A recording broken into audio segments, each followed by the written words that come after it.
to me, the biggest topic right now is special education, and that's where the federal policy intersects with the local policy and the Right. absolute failures of both. And so I did just want to briefly shout out the Mandy McLaren's Boston Globe piece. Oh, right. And then there was a similar story in the Flatwater Free Press about a student in Omaha schools as well that kind of took it the same problem of what do I do when my district doesn't provide services and Right. I'm just like stuck waiting. So I really just wanted to highlight those student And focused, family focused pieces as well.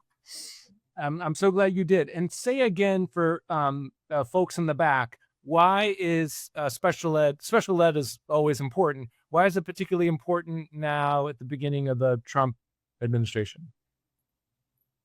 Um, our federal Department of Education has a lot of indirect importance to K-12 schools, but one of the places where it has the most direct importance is in special education.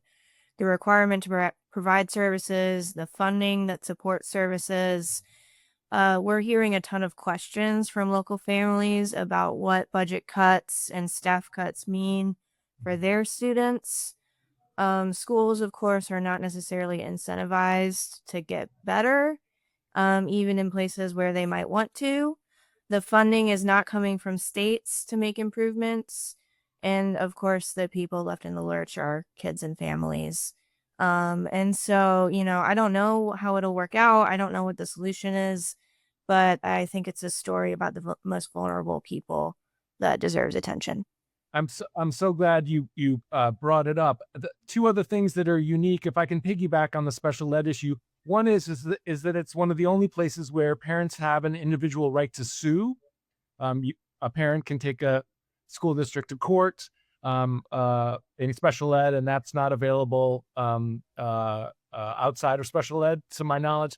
And the other thing is that there's this crazy world of non-disclosure agreements. Some educational reporters have covered where the school district will make a deal with parent A, usually under threat of a lawsuit, but then will require or demand the signing of a Hollywood style non disclosure agreement so that the other parents won't find out. It's just an amazing world. We should all be writing about special ed all the time.